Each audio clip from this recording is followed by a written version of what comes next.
अब स्टार्ट कर लेते हैं। पहले मैं रिवीजन करा लेता हूं, रिवीजन कराने के बाद फिर आगे स्टेप बाय स्टेप बढ़ते हैं। रिवीजन देखिएगा आप, रिवीजन है यहां पर, रिवीजन ले लेते हैं। देखिएगा ये लास्ट क्लास को मैंने यहां पर कंटिन्यू किया था, अगर आपको याद आ रहा हो। ये लास्ट क्लास थी। फूड वेब क्या होता है, जलीय पारितंत्र क्या होते हैं, ये सारे पॉइंट्स देखिएगा। ये सारे पॉइंट्स हमने लास्ट क्लास में ही, यहां से क्लास को स्टार्ट करते हैं। फूड चेन, मैंने आपको ये 3 कंसेप्ट बताए थे। ये टॉपिक बहुत महत्वपूर्ण था। आहार श्रृंखला, फूड चेन, आहार जाल, फूड वेब और पारिस्थितिकी पिरामिड।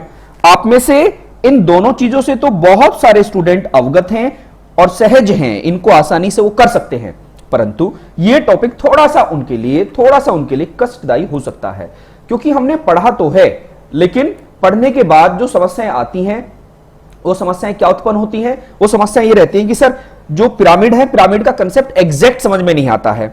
आज हमें पिरामिड का कंसेप्ट भी समझाइएगा। बिल्कुल समझाऊंगा। देखिएगा, आहार श्रृंखला, आहार जाल और पारिस्थितिकी पिरामिड, ये सारे पॉइंट्स स्टेप बाय स्टेप हम पढ़ते हुए चलेंगे। अब देखिए, सबसे पहले फूड चेन किसको कहा जाता है? फूड चेन किसको कहा जाता है, देखते चलिएगा। फूड चेन क्या है? फूड चेन के कंसेप्ट को देने वाले व्यक्ति का नाम चार्ल्स एल्टन है। चार्ल्स एल्टन है। क्या बताया था इन्होंने? किसी पारितंत्र में एक जीव अपने भोजन के लिए किस जीव को खाता है और किस जीव पर निर्भर रहता है। मींस एक पारितंत्र है, जैसे घास है, या एक जल का पारितंत्र है, या एक बालू का पारितंत्र है, मतलब रेत का पारितंत्र है, या महासागर का पारितंत्र है। उसमें एक जो जीव है वो दूसरे जीव पर कैसे निर्भर करेगा, ठीक है? तो उसी को क्या कहते हैं आप? खाद्य श्रृंखला कहते हैं। खाद्य श्रृंखला कहते हैं। चार्ल्स एल्टन के द्वारा इस कंसेप्ट को दिया गया था। जैसे मैंने एग्जांपल दिए, घास को टिड्डा खाता है, टिड्डे को मेंढक, मेंढक को सांप, सांप को बाज। ऐसे ही दूसरा क्या हो सकता है? घास को हिरन भी खा सकता है और हिरन को शेर खा सकता है। जलीय पारितंत्र का एग्जाम्पल बताया था। फिर आहार जाल की स्टार्टिंग हुई थी। फूड वेब, किसी पारितंत्र में आहार श्रृंखलाएं रेखीय नहीं होती, बल्कि वे जटिल होती हैं, और जो जटिल होती हैं उन्हीं रचनाओं को फूड वेब कहा जाता है। क्या कहा जाता है उनको? फूड वेब कहा जाता है। बस इसमें और कुछ नहीं है। फूड वेब के बारे में इतनी ही बातें आप याद कर लोगे तो काम चल जाएगा। आज की क्लास को आगे कंटिन्यू करते हैं और देखिएगा आज की क्लास का टॉपिक अब हम किस तरीके से लेके चलेंगे। स्टेप बाय स्टेप आगे बढ़िएगा और नोट्स तो आप बना ही रहे हैं। मुझे ऐसी उम्मीद है कि आप नोट्स बनाते चल रहे हैं। मैंने लास्ट क्लास में आपको क्या बताया था, ध्यान दीजिएगा। खाद्य जाल के बारे में थोड़ा सा बता देता हूं मैं। खाद्य जाल के बारे में थोड़ी सी चीजें पता होना चाहिए। देखिएगा आप, अब हम एक घास पारितंत्र का एग्जांपल ले लेते हैं। खाद्य जाल की बात बता रहा हूं, फूड वेब। जैसे ये घास है, घास पारितंत्र ले रहे हैं हम, ग्रास, और ग्रास को किसने खाया? टिड्ढे ने, ग्रासोपर। इसको खाएगा मेंढक और मेंढक को खाएगा सांप। ध्यान देना, कंसेप्ट आज इंपॉर्टेंट है। और सांप को खाएगा बाज। क्लियर है? अब जरूरी नहीं कि ऐसा ही संभव हो। अब जरूरी नहीं कि ऐसा ही संभव हो। कभी कभी ऐसा हो सकता है कि घास को खा ले खरगोश। क्लियर है? घास को कौन खा ले? खरगोश। और खरगोश को खा ले सांप, ऐसा भी संभव है। कभी कभी ऐसा हो सकता है घास को खाए हिरन, और जो हिरन है, हिरन को कौन खा रहा है? हिरन को शेर खा ले, और इस हिरन को चीता भी खा सकता है। ध्यान देना कंसेप्ट को। और इस हिरन को बाघ भी खा सकता है। यहां तक बातें क्लियर हो रही है? इसको बाघ भी खा सकता है। अब ऐसा भी हो सकता है घास को खाए बकरी, और इस बकरी को खा ले मनुष्य, और इस मनुष्य को खा ले शेर, इस मनुष्य को खा ले चीता, या इस मनुष्य को खा ले बाघ। इससे क्या बात समझ में आती है? इस पूरे कंक्लूजन से आपके सामने क्या बात निकल के आती है, मुझे ये बताइएगा। आपने ये सारी चीजें पढ़ी, और पढ़ने के बाद अब आपसे मैं पूछना चाह रहा हूं, इससे क्या बात निकल के आती है? जल्दी बताइए। इससे एक बात निकल के आती है, बहुत महत्वपूर्ण बात है।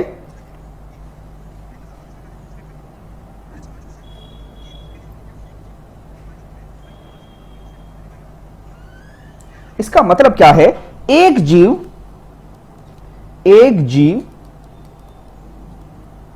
कई आहार श्रृंखलाओं का हिस्सा हो सकता है, आहार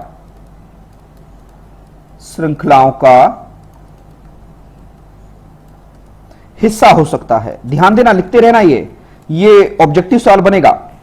फूड वेब में एग्जाम्पल के तौर पर क्या एग्जाम्पल बेस्ट बैठता है, एक जीव कई आहार श्रृंखलाओं का हिस्सा हो सकता है। बहुत इंपॉर्टेंट कंसेप्ट है ये। एक जीव कई आहार श्रृंखलाओं का हिस्सा हो सकता है, ये नोट डाउन कर लीजिएगा। आप समझ पा रहे हैं सारी चीजें ये? तो ये पॉइंट्स बहुत इंपॉर्टेंट थी, ये बात याद रखते रहना, ठीक है।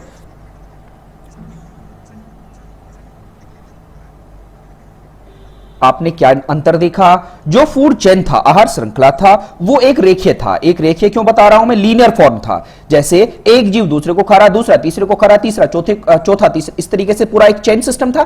बट फूड वेब जो होता है ये कॉम्प्लेक्स होता है। कॉम्प्लेक्स क्यों कह रहा हूं मैं, कॉम्प्लेक्स इस मायने में कह रहा हूं, देखो अब इस घास को खरगोश भी खा रहा है, खरगोश को सांप भी खा रहा है, और इस खरगोश को बाज भी खा सकता है। तो ये जो एक श्रृंखला क्या बनी, घास को खरगोश ने खाया, खरगोश को सांप ने खाया, सांप ने बाज को खा लिया, बाज ने सांप को खा लिया। एक ये भी कंसेप्ट बन सकता है। तो यहां पर आप लोगों को एक बात स्पष्ट तरीके से याद रखनी है, जो पूरा महत्वपूर्ण बात है इसका, एक जीव कई आहार श्रृंखलाओं का हिस्सा हो सकता है।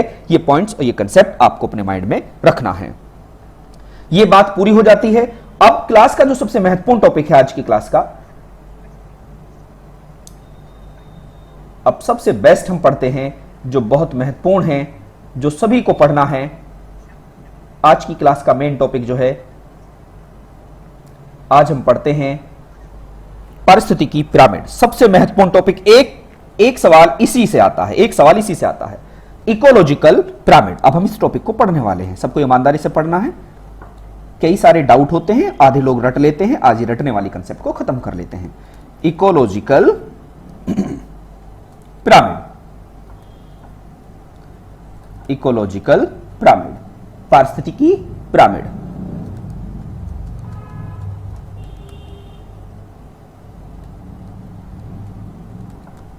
पारिस्थितिकी पिरामिड।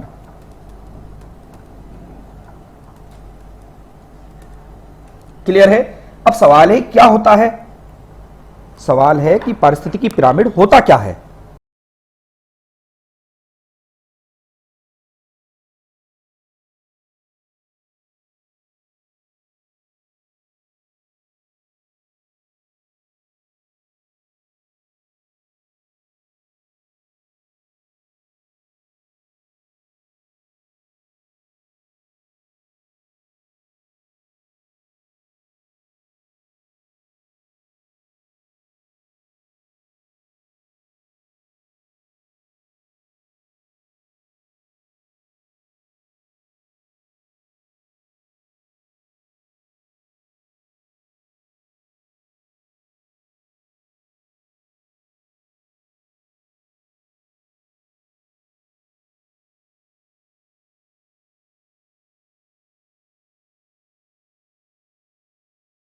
अब यहां पर आपने क्या कहा, एनर्जी का मतलब ऊर्जा पिरामिड, ऊर्जा, और इसको बोलते हैं संख्या, और इसको बोलते हैं जैव भार, जैव भार।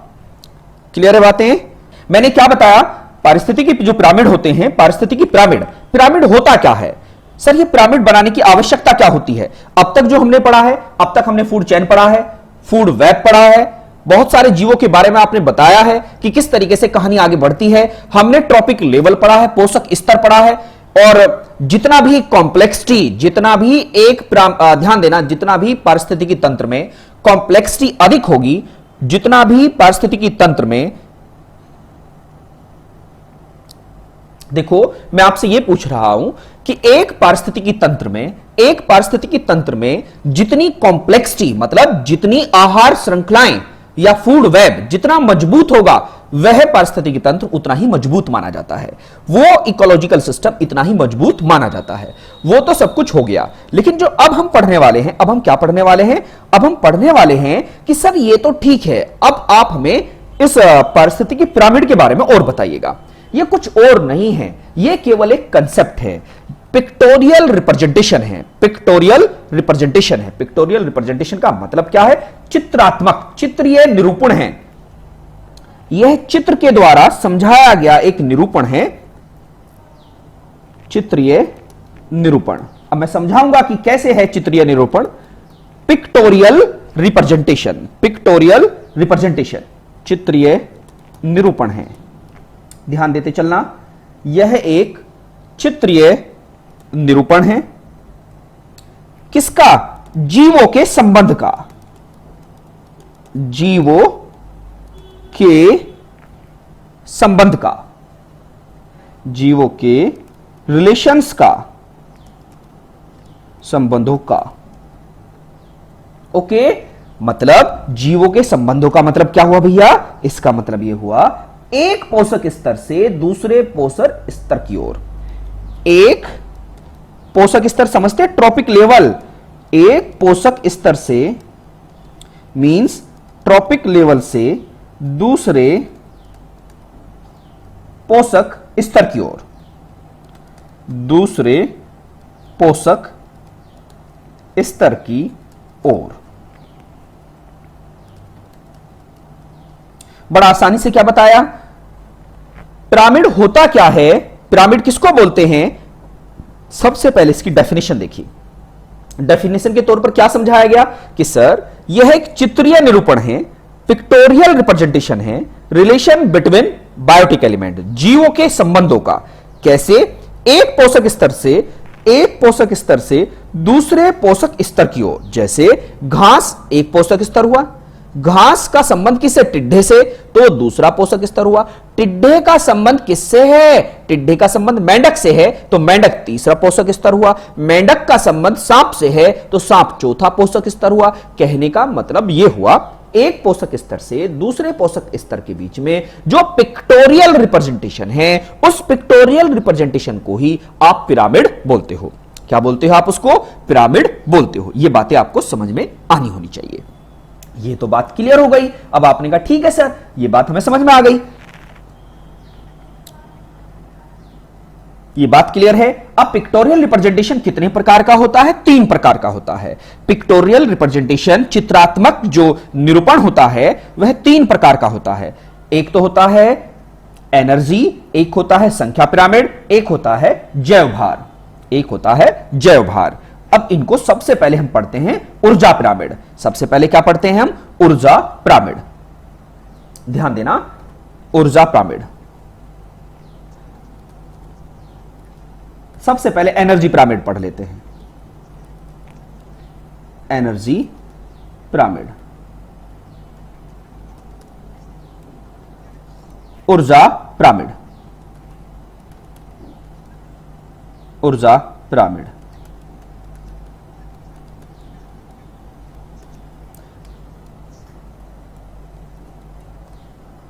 क्लियर है? अब देखते चलिएगा, सभी को बहुत ईमानदारी से पढ़ना है। ऊर्जा पिरामिड, अब हम पढ़ने जा रहे हैं ऊर्जा पिरामिड। अब एक बात आपको बड़ी महत्वपूर्ण तरीके से बात याद रखनी है सभी पिरामिड के लिए।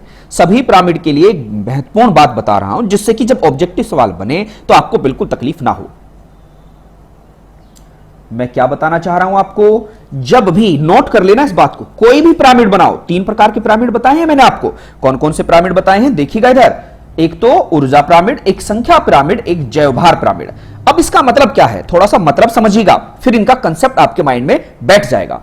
ऊर्जा पिरामिड का मतलब है कि जैसे आपने लिंडमैन प्रिंसिपल पढ़ा होगा, ऊर्जा का 10% सिद्धांत पढ़ा होगा, सबने पढ़ा है। तो उसमें आप एक चीज ऑब्जर्व कर रहे थे, एक जीव से दूसरे जीव में जब ऊर्जा जा रही थी तो उस ऊर्जा का केवल 10% ही ट्रांसफर हो रहा था। कितना परसेंट? 10% ही ट्रांसफर हो रहा था। तो यहां ऊर्जा पिरामिड में क्या बताया कि पहले बड़ा जीव होगा जिसमें 1000 कैलोरी होगी, उसके बाद फिर 100 कैलोरी होगी, उसके बाद फिर 10 कैलोरी होगी, उसके बाद 0.1 कैलोरी होगी, उसके बाद 0.001 इस तरीके से ऊर्जा में कमी होती जा रही थी। अगर मैं इस ऊर्जा की कमी को निरूपित कर दूं तो इसको मैं क्या कहूंगा? ऊर्जा पिरामिड कहूंगा। क्या कहूंगा भैया? इसको मैं ऊर्जा पिरामिड कहूंगा। इसके बाद जो सेकंड है, सेकंड कंसेप्ट क्या बता रहा हूं मैं यहां पर? नंबर पिरामिड, संख्या पिरामिड। यहां संख्या पिरामिड का मतलब क्या होगा? संख्या पिरामिड का मतलब यह होगा, बात पर थोड़ा गौर फरमाइएगा। मैंने कहा अब मुझे संख्या से निरूपित करना है। संख्या का मतलब क्या हुआ? जैसे मैंने कहा एक पेड़ है, एक पेड़ है, ध्यान देना, एग्जांपल दे रहा हूं, एक पेड़, केवल सिंगल पेड़ ले रहा हूं। एक पेड़ पर, सिंगल पेड़ हो गया, उस पर 500 चींटियां हैं, 500 चींटियां हैं, तो पेड़ एक हो गया, उस पर 500 चींटी हो गई। उस पेड़ पर उन चींटियों को खाने वाली छिपकलियां हैं, 50 हैं, ठीक है। फिर उन छिपकलियों को खाने वाले पक्षी जो हैं वो 10 हैं। जब मैं संख्या से निरूपित करूंगा तो जब संख्या की बात आ जाएगी तो मैं उसको संख्या पिरामिड कहूंगा। क्या कहूंगा मैं उसको? संख्या पिरामिड। जैसे एक एग्जांपल और ले लेता हूं, एक जंगल है, एक जंगल है, मैंने कहा उस जंगल में पेड़ों की संख्या 10,000 है। मैंने कहा पेड़ों की संख्या 10,000 है, ठीक है। उन 10,000 पेड़ों पर कितने? 500 शाकाहारी जीव हैं, तो वहां पर शाकाहारी जीव कितने हैं? 500। मैंने कहा उसी जंगल में 200 मांसाहारी जीव हैं, मांसाहारी जीव हैं। आपने कहा ठीक है। अब आप देखिएगा संख्या बता रहा हूं ना, संख्या से क्या समझ में आता है कि कंसेप्ट किस तरीके से आगे बढ़ता है, कौन किस पर निर्भर है, यह संख्या की बात आ जाएगी।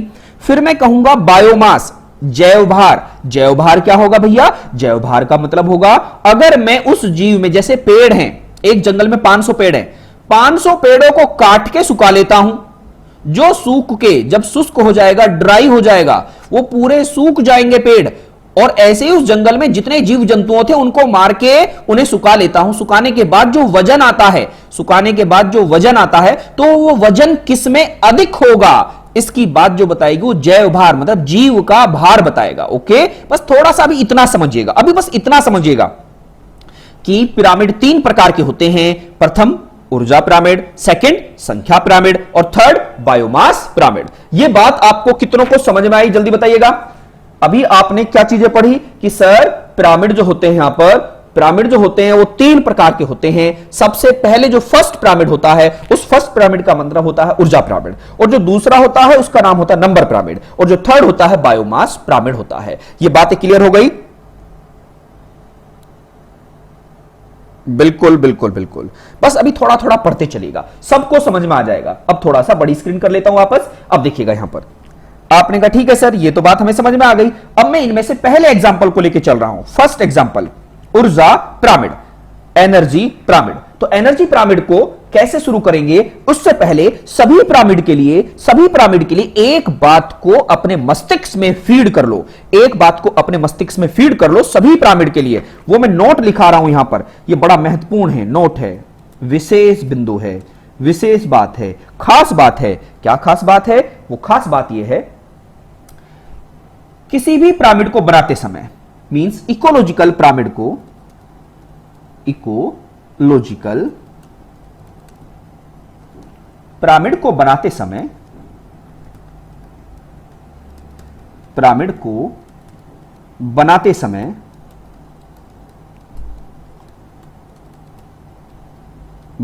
समय क्या ध्यान देना है? किसी भी पारिस्थितिकी तंत्र में पिरामिड को बनाते समय उस पिरामिड की जो शुरुआत है, जो उसकी शुरुआत है, ध्यान देना, जो उसकी शुरुआत है,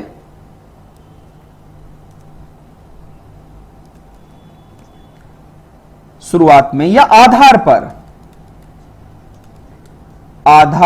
पर हमेशा याद रखना, ऑलवेज किसको रखा जाता है? ऑलवेज रखा जाता है। बहुत महत्वपूर्ण बात बताई मैंने आपको, समझते चलना, इस बात को लिख लेना, रट लेना। क्या रखते हैं? उस पारितंत्र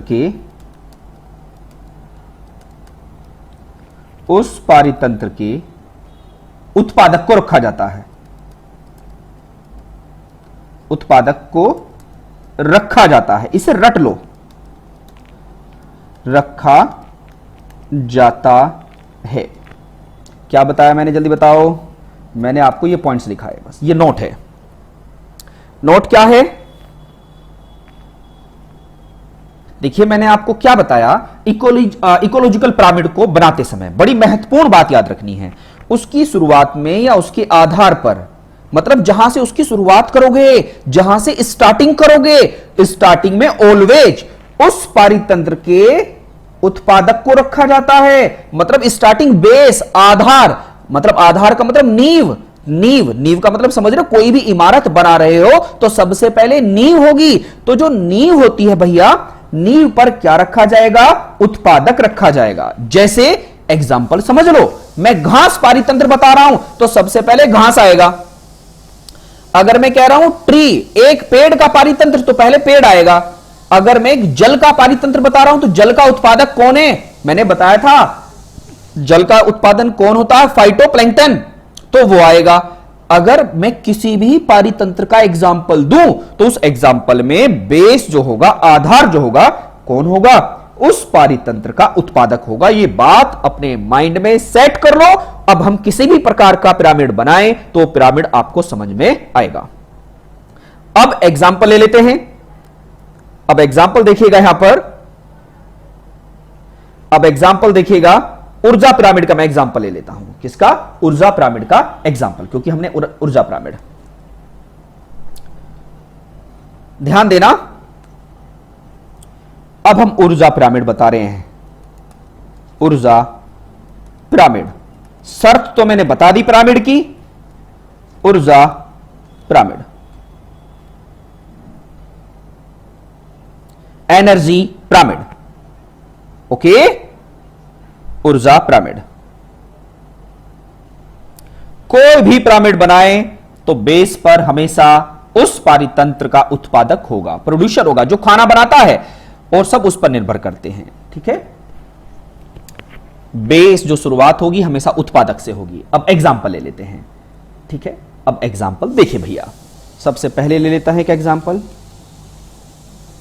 हम सबसे पहले एग्जाम्पल ले लेते हैं घास पारितंत्र का। घास पारितंत्र का एग्जाम्पल ले रहे हैं भैया, ध्यान देना। घास पारितंत्र का एग्जाम्पल ले रहे हैं। देखो सबसे पहले घास पारितंत्र में उत्पादक कौन है? घास है, ग्रास है। और घास को कौन खाएगा? खरगोश, ओके। और खरगोश को कौन खाएगा? सांप खाएगा। बड़ा आसान है, आज आपको पिरामिड समझ में आ जाएगा। सांप को कौन खाएगा? बाज खाएगा, ओके। अब इसका पिरामिड बनाना सिखा देता हूं। अब इसका पिरामिड देखिएगा, मैंने आपको बताया था अगर घास में 1000 कैलोरी ऊर्जा आती है। फर्स्ट टॉपिक चल रहा है, पूजा सोलंकी जी कितना टॉपिक निकल गए, अभी रोचक शुरू किया है, अभी कोई दिक्कत नहीं, अभी आप पढ़ते रहिएगा। ठीक है, खरगोश, देखो घास से खरगोश में ट्रांसफर हुआ तो खरगोश में जो एनर्जी आएगी वो कितनी आएगी? 100 कैलोरी आएगी। कितनी आएगी भैया? 100 कैलोरी, आप समझ गए ना। और सांप में कितनी आएगी? 10 कैलोरी। और बाज में कितनी आएगी? 1 कैलोरी।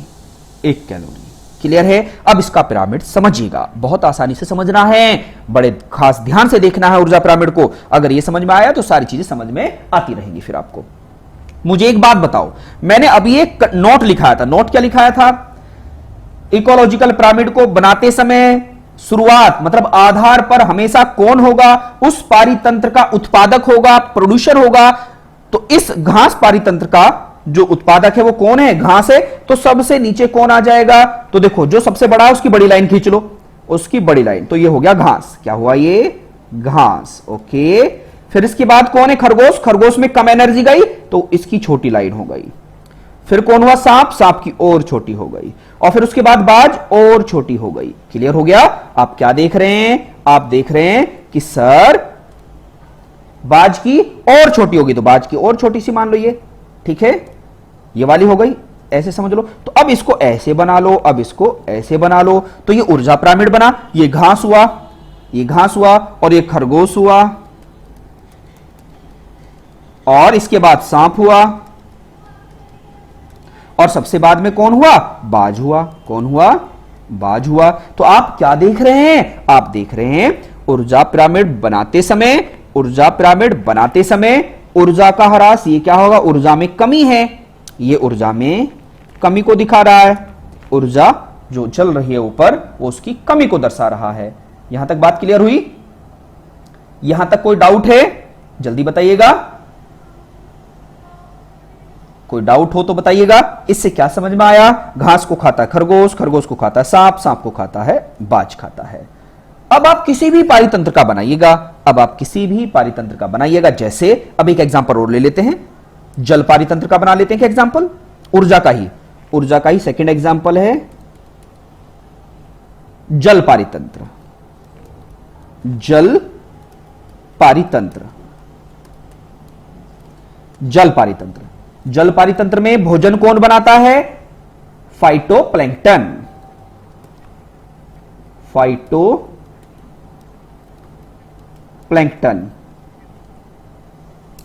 फाइटोप्लैंक्टन को कौन खाता है? छोटी मछली, स्मॉल फिश। छोटी मछली, स्मॉल फिशली। और जो स्मॉल फिश, इसके बाद कौन है? बड़ी मछली, लार्ज फिश। बड़ी मछली, और बड़ी मछली को कौन खा लेता है? शार्क खा लेता है। ओके, यहां तक बात क्लियर हुआ? अब देखिएगा, ऐसा समझिएगा मैंने आपके सामने क्या बात रखी है। ऐसे समझिएगा, जल पारितंत्र में फाइटोप्लैंक्टन उत्पादक होते हैं। जब ये उत्पादक होते हैं तो ऐसा समझ लेते हैं, ये 1 ट्रॉपिक लेवल हुआ, ये 2 सेकंड ट्रॉपिक लेवल, ये 3rd trophic level, trophic level तो बताए थे, और ये 4th ट्रॉपिक लेवल। अब क्लियर है? ऐसे समझिएगा, फाइटोप्लैंक्टन को 1000 कैलोरी ऊर्जा इन्होंने 1000 कैलोरी है इसके पास। छोटी मछली के पास कितनी जाएगी? छोटी मछली के पास 100 कैलोरी जाएगी। बड़ी मछली के पास कितनी जाएगी? 10 कैलोरी। और शार्क के पास कितनी जाएगी? 1 कैलोरी जाएगी। 1 कैलोरी। तो इसका ऊर्जा पिरामिड कैसे बनाएंगे? देखो, इसका ऊर्जा पिरामिड कैसे बनेगा? इसका ऊर्जा पिरामिड भी ऐसा ही तो बनेगा। सबसे पहले उत्पादक कौन हो गया? बेस पे क्या आएगा? फाइटोप्लैंक्टन। पहले फाइटोप्लैंक्टन आया, फिर छोटी मछली के पास कम आई, फिर बड़ी मछली के पास और कम आई, और फिर शार्क के पास सबसे कम आई। तो इसका भी ऊर्जा पिरामिड ऐसा ही बनेगा। तो इससे एक बात साबित होती है, ऊर्जा पिरामिड हमेशा हमेशा अपवर्ड एवं सीधे होंगे। तो इसके बारे में याद रख लेना, ये एग्जाम में आपकी परीक्षा में पूछे गए हैं सवाल। ऊर्जा पिरामिड हमेशा याद रख लेना, ऊर्जा पिरामिड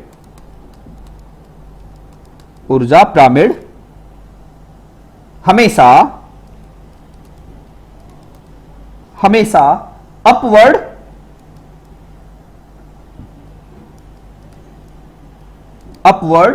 एवं सीधे होते हैं।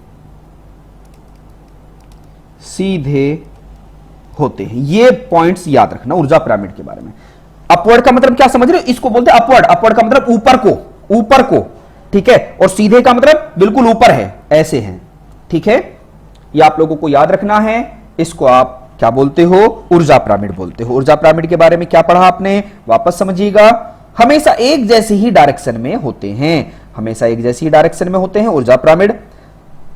कोई भी पिरामिड बनाते हुए आधार पर हमेशा उस पारितंत्र का उत्पादक को बैठाना है। ऊर्जा पिरामिड का एग्जांपल में घास पारितंत्र ले लिया मैंने, घास पारितंत्र के बाद जल पारितंत्र ले लिया, और इस तरीके से आपने सारी बातें यहां पर पढ़ ली। कोई डाउट है यहां पर तो पूछेगा, एक दिश्य कोई डाउट हो तो पूछेगा।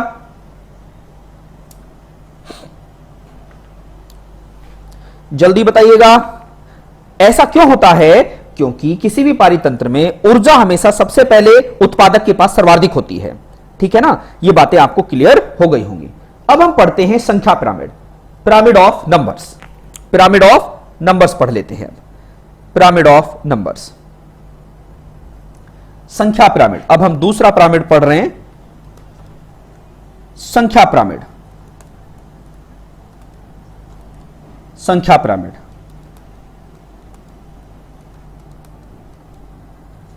संख्या pyramid, number, pyramid of numbers. Pyramid of numbers.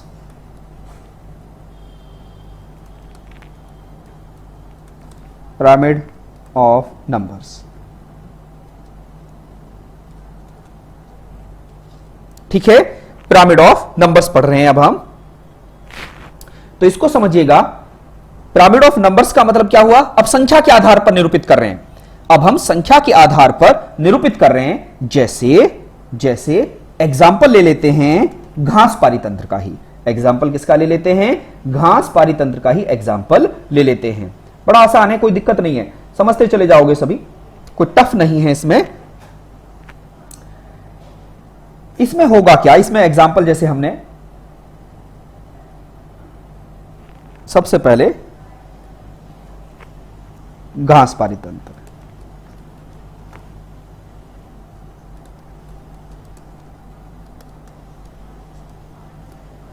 घास पारीतंत्र में देखिए, अब हम घास पारीतंत्र में या संख्या पिरामिड में क्या देखेंगे? हम संख्या पिरामिड में देखेंगे कि उस पारीतंत्र में जो उत्पादक हैं वो कितने हैं, उन उत्पादकों से ऊर्जा जो दूसरी संख्या में है, सेकेंड ट्रॉपिक लेवल पर है, वो कितने जीव हैं। अब हम संख्या देख रहे हैं। ऊर्जा पिरामिड में हमने ऊर्जा देखी थी, यहां पर हम संख्या देखेंगे कि दूसरे जीव कितने जीवों पर निर्भर हैं। जैसे जंगल है या घास है। अब देखिए घास का एग्जांपल ले लेता हूं। घास है, घास पारीतंत्र है। घास पारीतंत्र में उत्पादक कौन हुआ? घास हुआ, जो खाना बनाता है घास बनाता है। और घास पर डिपेंड कौन है? टिड्डे हैं, टिड्डे। और टिड्डे जो होंगे वो मेंढक का भोजन होंगे। और जो मेंढक है, मेंढक भोजन किसका होगा? सांप होगा। और जो सांप है, सांप को कौन खाएगा? बाज खाएगा। क्लियर है?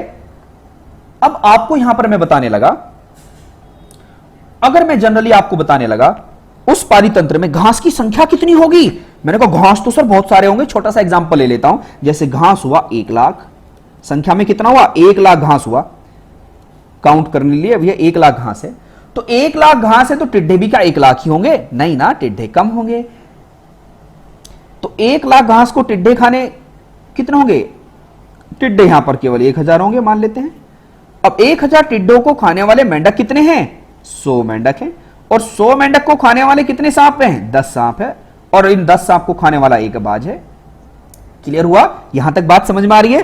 तो इसका पिरामिड कैसे बनेगा? इसका पिरामिड देखो कैसे बनेगा, ध्यान देते चलना। सबसे पहले उत्पादक कौन है? घास। घास सबसे नीचे आ गया। टिड्डे कम है तो टिड्डे कम हो गए। इसके बाद मेंढक हो गए, मेंढक कम हो गए। मेंढक के बाद कौन हो गए? सांप कम है, सांप कम ले लो। फिर बाज क्या है? एक ही है, तो इसका पिरामिड ऐसे बन गया। इसका पिरामिड समझ में आया? क्लियर हो गया? अब यहीं पर इसी का दूसरा एग्जांपल ले लेता हूं संख्या पिरामिड का ही, समझते चलना, बात अभी पूरी नहीं हुई है। अब मैं दूसरा एग्जांपल ले लेता हूं घास संख्या पिरामिड का। एक वृक्ष पारीतंत्र,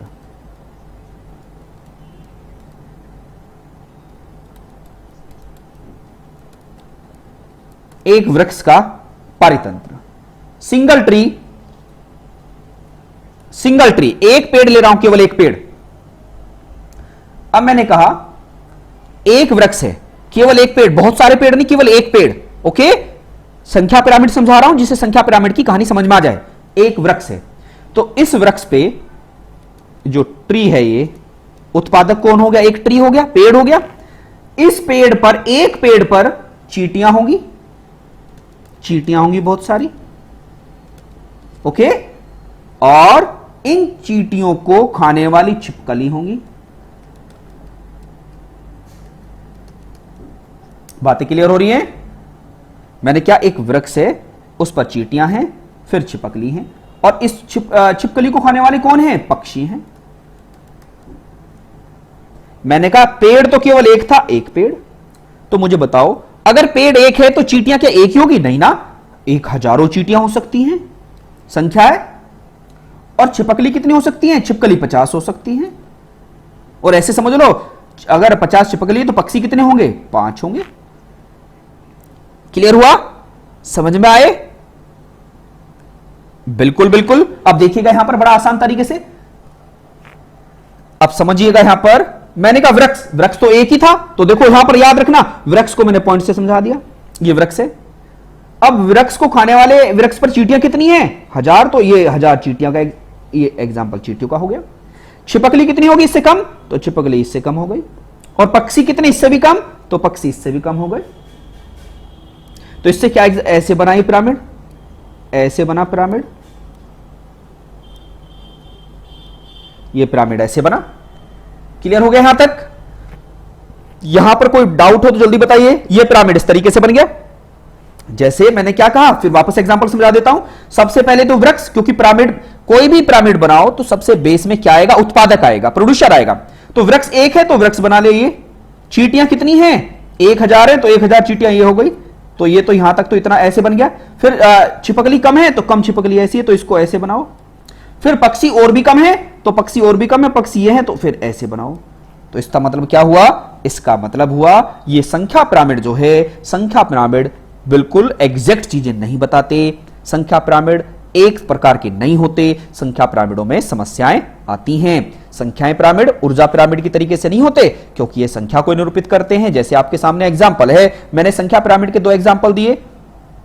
एक एग्जाम्पल घास पारितंत्र दिया, घास का तो बिल्कुल सीधा बन गया ऐसे, बट उसी का ही एक वृक्ष का पारितंत्र ले लिया मैंने। तो एक वृक्ष है, उस पर 1000 चींटियां हैं, उस पर 50 छिपकली हैं, उस पर 5 पक्षी हैं। तो इनका पिरामिड देखो कैसे बना, इनका पिरामिड ऐसे बना। तो बिल्कुल एग्जैक्ट नहीं बता रहे हैं। तो संख्या पिरामिड समस्याएं निरूपित करते हैं। अब इसके बारे में एक एग्जांपल और ले लेते हैं। देखिए यहां पर एग्जांपल और ले लेते हैं। जैसे वृक्ष ही है, एक वृक्ष है, ट्री है, और इस पर पक्षी हैं। ध्यान देना, पक्षी हैं, और इन पक्षियों पर परजीवी होते हैं। मतलब उन पक्षियों पर भी तो परजीवी होते हैं, जैसे उन पर जुएं होती हैं, परजीवी, पैरासाइट। और परजीवियों पर भी अपने परजीवी होंगे, जिन पर बोलते हैं हाइपर पैरासाइट। परजीवियों के परजीवी हाइपर पैरासाइट्स, हाइपर पैरासाइट्स। अब इसका एग्जांपल के तौर पर कैसे समझाऊं मैं? ध्यान देना,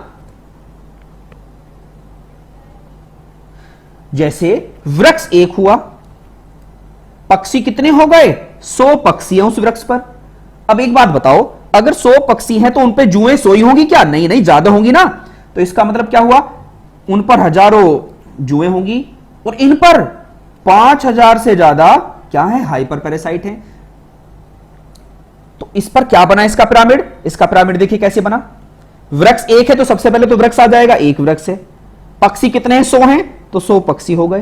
परजीवी कितने हैं? परजीवी 1000 है तो 1000 की लाइन थोड़ी बड़ी कर लो। हाइपर पैरासाइट और भी ज्यादा है तो इनकी लाइन और बड़ी कर लो। इसका कैसे बना पिरामिड? इसका ऐसे बना पिरामिड, इसका ऐसे बना पिरामिड। ये क्या है? मैंने कहा पेड़ है, वृक्ष है, और वृक्ष के बाद क्या बना? पक्षी। ये पक्षी को निरूपित करते हैं। और पक्षियों के बाद क्या है? परजीवी। ये परजीवियों को निरूपित करते हैं। और सबसे ऊपर क्या बताया? Hyper parasite, hyper parasite. Clear हुई बातें यहां पर? तो अब देखिए, इससे एक बात समझ में आई संख्या पिरामिड से। संख्या पिरामिड से क्या बात क्लियर हुई?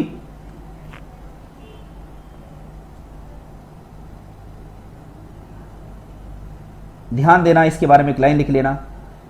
संख्या पिरामिड सही मान नहीं देते। ये उल्टा सीधा कैसे भी हो सकते हैं। ध्यान देना, ध्यान देना, ये उल्टा सीधा कैसे भी होते हैं।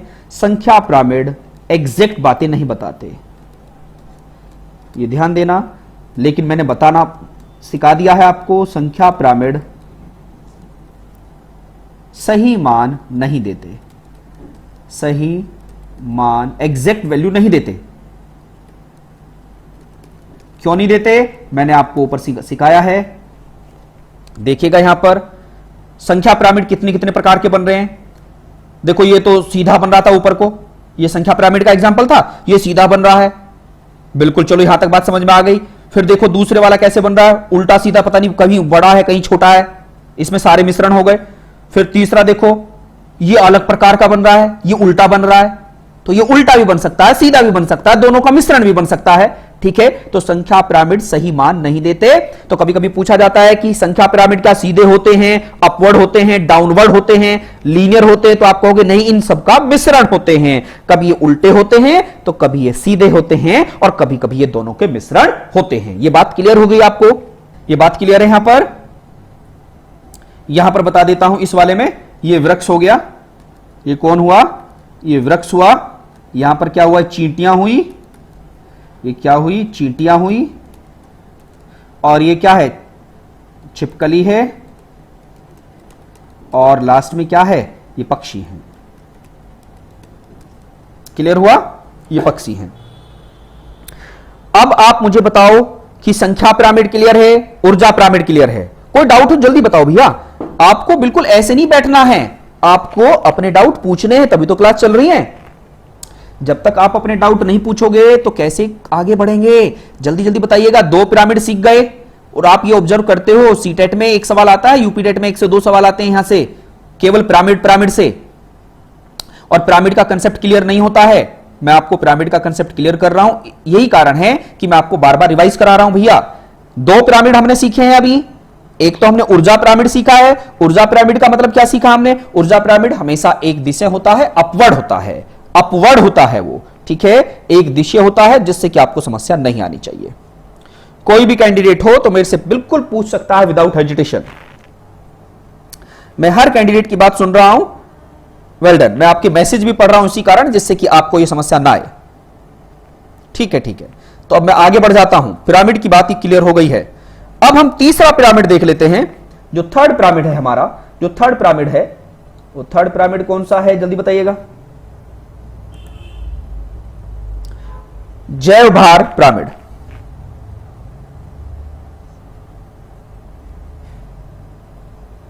जैव भार पिरामिड तीसरा पिरामिड है। आज आपको ये पिरामिड का कंसेप्ट समझ में आ जाएगा, क्योंकि पिरामिड बार बार आता था और आप कंफ्यूज हो जाते थे कि सर ये कैसे चलता है। जैव भार पिरामिड।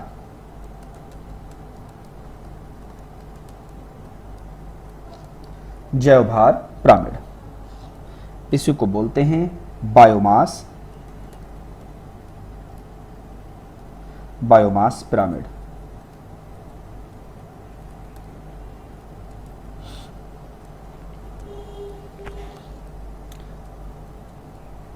जैव भार पिरामिड, बायोमास पिरामिड। सबसे पहले आप लोगों को ये बायोमास का मतलब पता होना चाहिए। बायोमास क्या होता है, बायोमास किसको कहते हैं, ये पता होगा तभी तो हम आगे बढ़ेंगे। तो इसको लिख लेना है। बायोमास, बायोमास का मतलब है कुल संचित टोटल कलेक्टेड कार्बनिक कंपाउंड्स, कुल संचित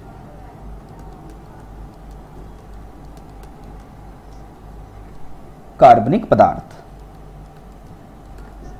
ध्यान देना, कुल संचित कार्बनिक पदार्थ, जो टोटल कार्बनिक कंपाउंड है, टोटल कलेक्टेड कार्बनिक जो कंपाउंड है, उसी को आप क्या कहते हो? बायोमास कहते हो। कहां पर? निश्चित क्षेत्रफल में और निश्चित समय में। निश्चित क्षेत्रफल में, डेफिनेट एरिया में, निश्चित क्षेत्रफल में, एंड डेफिनेट टाइम में, एवं निश्चित समय में। निश्चित समय में कुल संचित कार्बनिक पदार्थ क्या होता है? एक निश्चित क्षेत्रफल में एवं निश्चित समय में जो किसी भी जीव ने जितना भी कार्बनिक पदार्थ इकट्ठा किया है, उसको बायोमास कहते हैं। क्या कहते हैं? बायोमास को हम एक तरीके से और बता सकते हैं, ध्यान देना। इसको आप बायोमास को एक वर्ड और बोल सकते हैं, शुष्क भार। इसी को बोलते हैं ड्राई वेट। ड्राई वेट, ये भी कभी कभी आ जाता है ऑब्जेक्टिव सवाल में। ड्राई वेट भी बोलते हैं इसको, शुष्क भार। क्या बोलते हैं इसको? शुष्क भार भी इसको बोलते हैं, ड्राई वेट भी इसको बोलते हैं। जैव भार मतलब एक जीव का भार, मतलब उस जीव में कितना कार्बनिक पदार्थ है। मतलब अगर हम उसको सुखा लें, जैसे एक पेड़ है, ध्यान देना आप सबको, अगर एक पेड़ है, अगर हम उस पेड़ को काट कर उसे सुखा लेते हैं, जब हम पेड़ को काटते हैं और उसको सुखा लेते हैं और सुखाने के बाद 1 साल में 2 साल में उसका वजन तोलते हैं तो उसका वजन घट जाता है। तो जो ध्यान देना, जैसे मैं एक शरीर हूं, हम एक इंसान मनुष्य हैं, मनुष्य जो शरीर है, उस मनुष्य के शरीर का 70% तो पानी से बना है और 30% ही उसमें कार्बनिक पदार्थ होता है। 30% ही उसमें कार्बनिक पदार्थ होता है, ये आप लोगों को याद रखना है। अगर मेरे में 100 किलो वजन है, अगर मेरे में 100 किलो वजन है तो 70 किलो तो पानी, खून, ऐसी ऐसी चीजें हैं जिनका कोई औचित्य नहीं होता, बाल, नाखून, ये सब चीजें हटा दी जाएं तो उसके बाद जो बचता है, कंकाल तंत्र जो बचता है, उस कंकाल तंत्र को ही मैं क्या कहता हूं? शुष्क भार कहता हूं, ड्राई वेट कहता हूं। ये बातें क्लियर हुई आपको? बहुत सारे स्टूडेंट को ये पता ही नहीं होता जैव भार क्या होता है, बायोमास क्या होता है। तो बायोमास का मतलब क्या है? Dry weight. किसी भी वस्तु का जो शुष्क भार है उसको हम क्या कहते हैं? ड्राई वेट कहते हैं। ओके, जो जीव था, अब वो जीव मर गया, हमने काट दिया, काटने के बाद उसका वेट कर रहे हैं, तो जो बन के आएगा उसको क्या कहेंगे? शुष्क भार कहेंगे। इतनी बात जितनों को समझ में आई हो मुझे बताएं जल्दी। अब जैव भार पिरामिड हम सीखते हैं। आज देखो आप पिरामिड बनाना सीख जाएंगे और आपकी सीटेट की परीक्षा में पिरामिड से संबंधित सवाल आते हैं और उनको आप आसानी से हिट कर जाओगे, सीटेट और सुपरटेट, यूपीटेट। चलिएगा अब आगे बढ़ लेते हैं। जैव भार पिरामिड, बायोमास पिरामिड।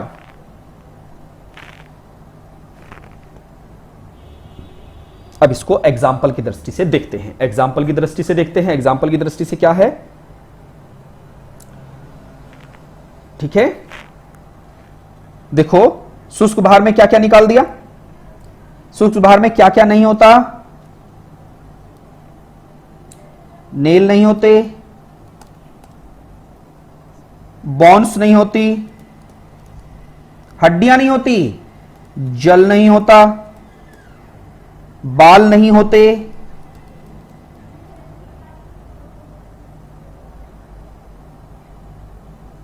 खून नहीं होता। ठीक है, मतलब नाखून भी हटा दो, हड्डियां भी हटा दो, जल भी हटा दो, बाल भी हटा दो, खून भी हटा दो। इन सब के बाद जो उसमें बचता है उसको हम क्या कहते हैं? उसको हम जैव भार कहते हैं। क्लियर हो गया? चलो अब हम इसके पिरामिड को देख लेते हैं। पिरामिड में सबसे पहले हम बायोमास के फर्स्ट पिरामिड को देख रहे हैं। वन पारितंत्र, वन फॉरेस्ट इकोलॉजी सिस्टम, वन पारितंत्र।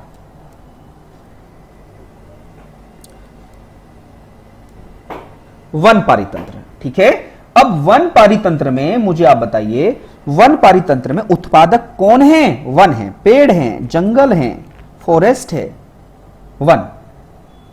ठीक है, जो वन पारितंत्र में जो उत्पादक हैं, उत्पादक कौन है? वृक्ष हैं। क्या बोलेंगे? मैं वृक्ष बोलूंगा इनको। और इन वृक्ष को कौन खाते हैं? शाकाहारी खाते हैं। कौन खाते हैं भैया? शाकाहारी, वेजिटेरियन। और इन शाकाहारियों को कौन खाते हैं? मांसाहारी। कौन खाते हैं? मांसाहारी, मांसाहारी। क्लियर हो गया? मैंने कहा वन पारितंत्र में जो उत्पादक है, प्रोड्यूसर है, वो कौन है? वृक्ष है। इन वृक्ष को कौन खाते हैं? वेजिटेरियन, शाकाहारी खाते हैं। और शाकाहारी को मांसाहारी मींस कौन खाते हैं? कार्निवोरस खाते हैं। इस तरीके से आपने देखा। मैंने कहा एक वन पारितंत्र में मैंने जंगल में वृक्ष कितने हैं? 700 वृक्ष हैं। कितने हैं? 700 वृक्ष हैं। क्लियर है? 700 वृक्ष हैं। तो शाकाहारी जीव कितने रहते होंगे? शाकाहारियों में जैसे हिरन है, खरगोश है, ठीक है। तो यहां पर देखो, यहां पर संख्या कोई मैटर नहीं कर रहा है, केवल मैं समझाने के लिए कह रहा हूं। हमें तो जैव भार को देखना है, जैव भार को देखना है। मैं एग्जाम्पल के तौर पर बता रहा हूं भैया, लेकिन संख्या की बात नहीं है यहां पर, मैं आपको समझाने के लिए कह रहा हूं। देखो 700 वृक्ष हैं, तो यहां पर शाकाहारी कितने होंगे? शाकाहारी अगर मैं कहूं यहां पर शाकाहारी होंगे यहां पर 100, ठीक है। और मांसाहारी कितने होंगे? मांसाहारी केवल यहां पर होंगे 30। क्लियर हो गया? क्योंकि वृक्ष ज्यादा होंगे तो शाकाहारी फिर उसके बाद उसी अनुसार होंगे, और शाकाहारियों पर डिपेंड कौन होता है? मांसाहारी, तो मांसाहारी और भी कम होंगे। क्लियर है? अगर मांसाहारी ज्यादा होगा शाकाहारी कम, तो फिर तो गड़बड़ हो जाएगी वहां पर। क्लियर है ना? अब मैं आपके सामने क्या एग्जांपल दे रहा हूं, मैंने कहा ये है वो पारितंत्र, ये है वो जंगल, ये वन है, उसमें मैंने कहा उसमें ये पेड़ हैं, ये पेड़ हैं, ठीक है। यहां पर ये शाकाहारी जीव हैं, ये शाकाहारी जीव हैं, ये शाकाहारी जीव हैं, ये शाकाहारी जीव हैं। मांसाहारी कौन होंगे? मांसाहारी ये हैं, ये मांसाहारी हैं। तो आप क्या देख रहे हैं? यहां पर आप जब इसका पिरामिड देखोगे तो पिरामिड कैसा बनाओगे? इसका पिरामिड कुछ ऐसा बनाओगे। अच्छा, अगर मैं आपके सामने एग्जांपल दूं, मैंने क्या कहा कि मैं जैव भार का पिरामिड बता रहा हूं, जैव भार का पिरामिड बता रहा हूं। तो जब मैं जैव भार का पिरामिड बता रहा हूं तो मैंने आपसे क्या कहा था? ड्राई वेट, शुष्क वजन, जो सूखा हुआ वजन है उसको ही तो कहा था मैंने। अब मैंने एग्जाम्पल के तौर पर आपसे कहा जितने भी उस जंगल में पेड़ हैं उन पेड़ को काट लो, और काटने के बाद उन्हें सुखा लो, ठीक है। सूखने के बाद जो वजन आएगा उसे तोल लो, और जितने शाकाहारी जीव हैं उनके नाखून, हड्डियां सब नोच लो उनकी, और नोचने के बाद उन्हें सुखा दो। ऐसे ही जो मांसाहारी जीव है उन्हें काट पीट लो और उन्हें सुखा दो। समझ रहे हो ना? एग्जाम्पल दे रहा हूं मैं आपको जिससे कि माइंड में आ जाए। और जब उनका वेट करके, वेट तोलोगे, जब वजन तोलोगे सुखाने के बाद, तो मुझे बताओ सबसे ज्यादा वजन किस में होगा? पेड़ों में होगा भैया। पेड़ों के बाद वजन सबसे ज्यादा किस में होगा? शाकाहारियों में होगा। और सबसे कम किस में होगा? मांसाहारियों में होगा। इस तरीके से आपने क्या देखा? सबसे पहले बेस क्या आया? वृक्ष आया, और वृक्ष के बाद कौन आएगा? जल्दी बताइएगा। शाकाहारी आएंगे, और शाकाहारी के बाद कौन आएंगे? मांसाहारी आएंगे यहां पर। तो ये पिरामिड कैसे बना? ऐसे बना। सबसे पहले कौन आ गया? वृक्ष आया। कौन आया? वृक्ष आया। और वृक्ष के बाद कौन आया? यहां पर ये आया शाकाहारी, शाकाहारी। और सबसे लास्ट में कौन आया? मांसाहारी, मांसाहारी। अरे भैया क्लियर हो रहा है? समझ में आ रहा है ये? मांसाहारी। तो इसका मतलब क्या हुआ? बायोमास क्या है? ये बायोमास के हिसाब से बताया, और बायोमास यहां पर घटते हुए क्रम में है। बायोमास जैव भार घटते हुए क्रम में लिखा है, जैव भार घटते हुए क्रम में। क्लियर है? जैव भार क्या हो रहा है? घट रहा है, क्योंकि सबसे ज्यादा जीव भार किस में होगा? वृक्ष में होगा, और उसके बाद शाकाहारी जीव में होगा, और सबसे कम मांसाहारियों में होगा। तो इसका पिरामिड कैसे बना? अपवर्ड डायरेक्शन में बना, अपवर्ड डायरेक्शन में बना। लेकिन हमेशा अपवर्ड नहीं होता है। अब आप समझिएगा, अभी बातें शुरू हुई हैं। ये बातें क्लियर हो रही है ना आपको? अगर मैं जल पारितंत्र का एग्जांपल लूं, अब जल पारितंत्र का एग्जांपल, अब मैं जल पारितंत्र का एग्जांपल ले लेता हूं। जल पारितंत्र का एग्जांपल, जल पारितंत्र।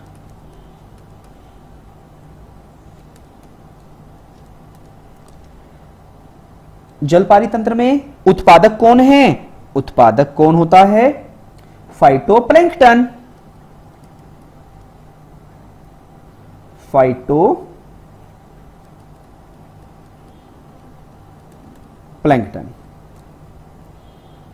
पर निर्भर कौन है? छोटी मछली,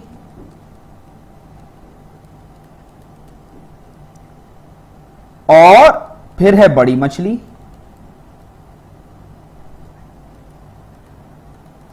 और उसके बाद मैंने क्या बताया था? शार्क। यहां तक बात समझ में आ रही है?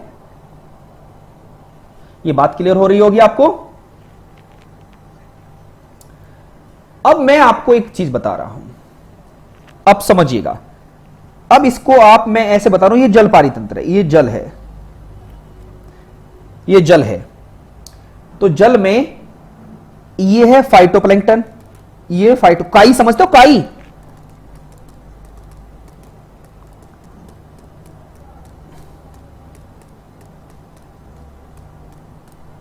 क्लियर हो गया?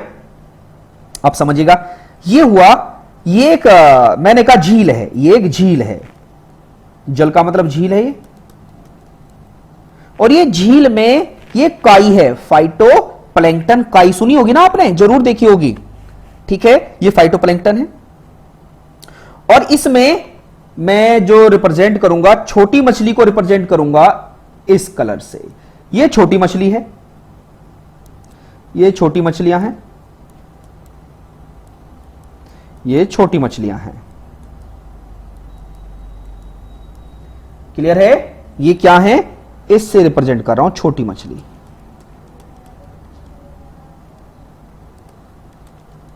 ओके, अब बड़ी मछलियों को मैं रिप्रेजेंट करूंगा इससे। ये बड़ी मछली है,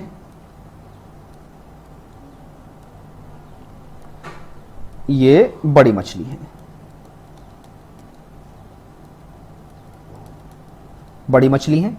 और जो सबसे बड़ी है शार्क, शार्क को मैं रिप्रेजेंट करूंगा इससे। ये एक शार्क है,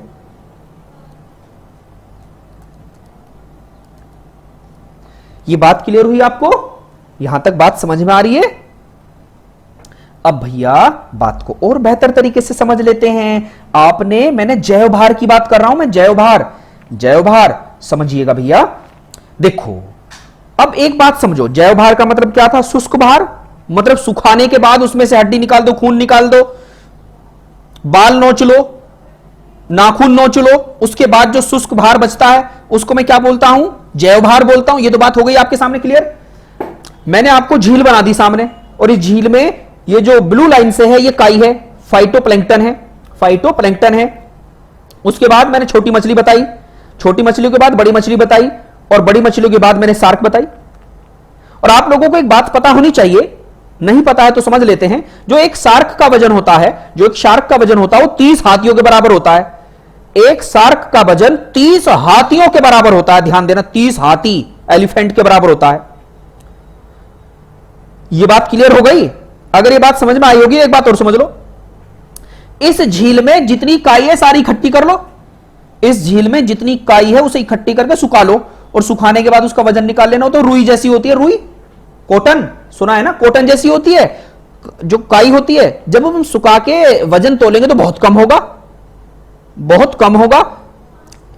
इस कम से ज्यादा किसका होगा? छोटी मछलियों को जब हम तोलेंगे तो फाइटोप्लैंक्टन से ज्यादा उनका वजन होगा, और उनसे ज्यादा किसका होगा? बड़ी मछलियों का वजन होगा जब सुखाएंगे। और सबसे ज्यादा वजन किसमें होगा? शार्क में होगा। एक शार्क 30 हाथियों के बराबर है। तो समस्या आ गई ना क्लियर यहां पर? तो यहां पर आप लोगों ने क्या सीखा? जब हम इसका हम डायग्राम बनाएंगे तो कैसे बनेगा देखिएगा, ध्यान देना। बहुत महत्वपूर्ण टॉपिक स्टार्ट किया मैंने। कहा आधार पर, बेस पर क्या होगा? उस पारितंत्र का, उस पारितंत्र के उत्पादक होंगे। तो उत्पादक कौन है? फाइटोप्लैंक्टन सबसे कम, फाइटोप्लैंक्टन सबसे कम। और इससे ज्यादा किसका? छोटी मछलियों का। छोटी मछलियों से ज्यादा किसका वजन? बड़ी मछलियों का। और बड़ी मछलियों से ज्यादा किसका? शार्क का। तो क्या बना डायग्राम? डायग्राम ऐसा बना। डायग्राम कैसा बना? डायग्राम ऐसा बना। कोई डाउट है यहां पर? कोई डाउट है? अब देखिएगा यहां पर क्या बना। यहां पर आपने देखा कि सर ये था फाइटोप्लैंक्टन, फाइटोप्लैंक्टन।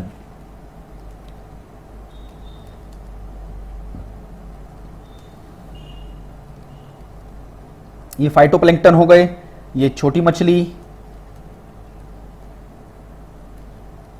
और ये लार्ज फिश, और ये शार्क मींस वेल। ठीक है, शार्क फिश।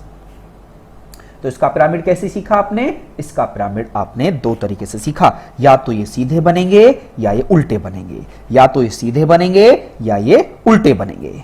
ठीक है, जैव पिरामिड समझ में आ गए? या तो ये सीधे बनेंगे या ये उल्टे बनेंगे। ये दो प्रकार के ही बनते हैं, ये दो प्रकार के ही बनते हैं। आपने सारी चीजें सीख ली हैं। उल्टा या सीधा, उल्टा या सीधा बनता है कौन? उल्टा या सीधा कौन बनता है भैया? जैव पिरामिड, जैव भार पिरामिड। संख्या पिरामिड हमने सीख लिया, संख्या पिरामिड हो गए, जैव पिरामिड हो गए। कोई डाउट हो तो मेरे से पूछिएगा।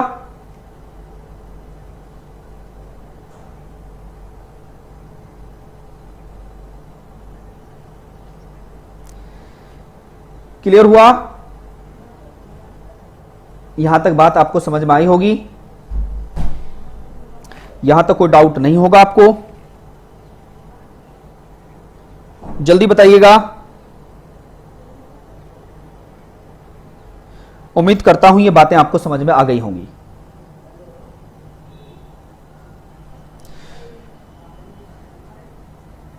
आज मुझे बताओ कि पिरामिड का कंसेप्ट आपको क्लियर हो गया? आपको ये पिरामिड का कंसेप्ट क्लियर हुआ? अब आपके सामने कोई भी पिरामिड आएगा तो आप समझा सकते हो। पिरामिड का कंसेप्ट आज आपको समझ में आया होगा। कोई भी पिरामिड अब आपके सामने आएगा तो आप आसानी से समझा सकते हो। पिरामिड 3 प्रकार के होते हैं, तीनों की बातें क्लियर हुई। ठीक है, तो आज आपने 1 या 2 नंबर आज की क्लास से इकट्ठा कर लिया है।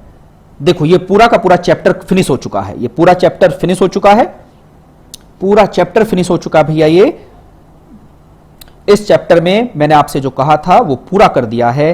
तो आज की क्लास में यहीं पर ओवर करता हूं और आपने बड़े तन्मयता के साथ पढ़ा, इसके लिए धन्यवाद। अब मिलते हैं नेक्स्ट क्लास में और इन सब चीजों को आप रिवाइज करो, ईमानदारी से पढ़ते रहो। तब तक के लिए जय हिंद, जय भारत।